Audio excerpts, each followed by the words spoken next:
Okay, we're on our way Hi, guys. to Hadith class Hadith with class. Ustaz Harith. Yeah. Let's check it out.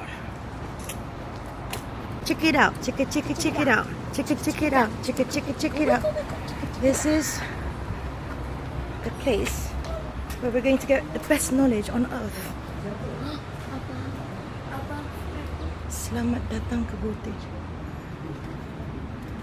Memimpin, memberi cadangan, kita nakkan yang terbaik supaya dia berjaya dalam menjadi pemimpin yang bagus. Itu an-nasiha. Barulah maksudnya sebelum contoh kita nampak satu kerosakan dalam satu masyarakat, kita cakap pada pemimpin dulu. Jangan terus pergi direct kepada masyarakat yang rosak tu. Contoh kita nampak kecil lagi skop Taif, diketuk semua pintu rumah pemimpin dahulu. Pemimpin kaum dia Taif itu, dia ajak dahulu. Bila semua rijal perkara-perkara yang tak jelas halal atau haram. peluang, macam first kali lah mungkar, ada peluang ubah dengan tangan. Kalau tak mampu dengan tangan, dengan mulut. Tak mampu dengan mulut, dengan hati. This is my uncle. Pesanan. Alhamdulillah, hari ini kita belajar ilmu dan pertama kita doa semuanya kita faham, Allah bagi kita kefahaman dan Allah bagi kita beramal dengan ilmu. Masya Allah. Terus istiqamah sampai akhir hayat. Amin. Tiada hari tanpa ilmu. Thank you. Okay. Hello, how was your class? Masya Allah, dahsyat kelas sangat kejelasan and then guidance lah. Yang best ni ialah sunnah Nabi ni bukan pakaian saja tapi sunnah akhlak dan ibadah baginda. Itu yang dahsyat. Lifestyle and solat on time, solat ya Allah, tak payah cakap. Semoga kita semua hidup dalam keredaan Allah. Itu aim you all. Husnul khatimah, nafsu mutmainnah. Syurga tanpa hisab, melihat wajah Allah. Nothing else.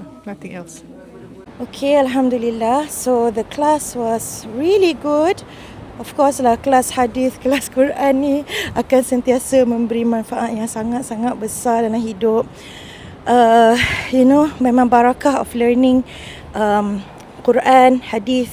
Memang it comes from Allah, so that it gives you a sense of peace, realigns you back to what matters. And kejap kita sambung dalam kereta. Bila kita belajar Quran, hadis and sunnah ni, dia membentuk cara kita berfikir, cara kita melihat sesuatu dalam hidup, cara kita live our life, because Islam is a way of life.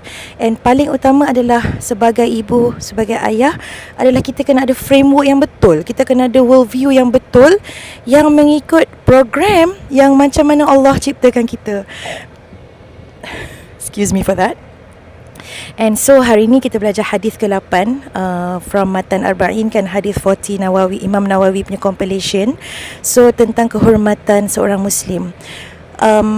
One of the main points that I took from here is that kita ni dalam hidup seharian ni, kita kena sentiasa evolve, kita kena sentiasa get better and perbaharui diri kita, ilmu kita.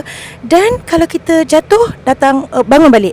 So sama juga macam parenting, kan, kita buat salah, bangun balik. Kita buat salah, kita minta maaf. Dalam Islam pun kita buat dosa, kita bertaubat.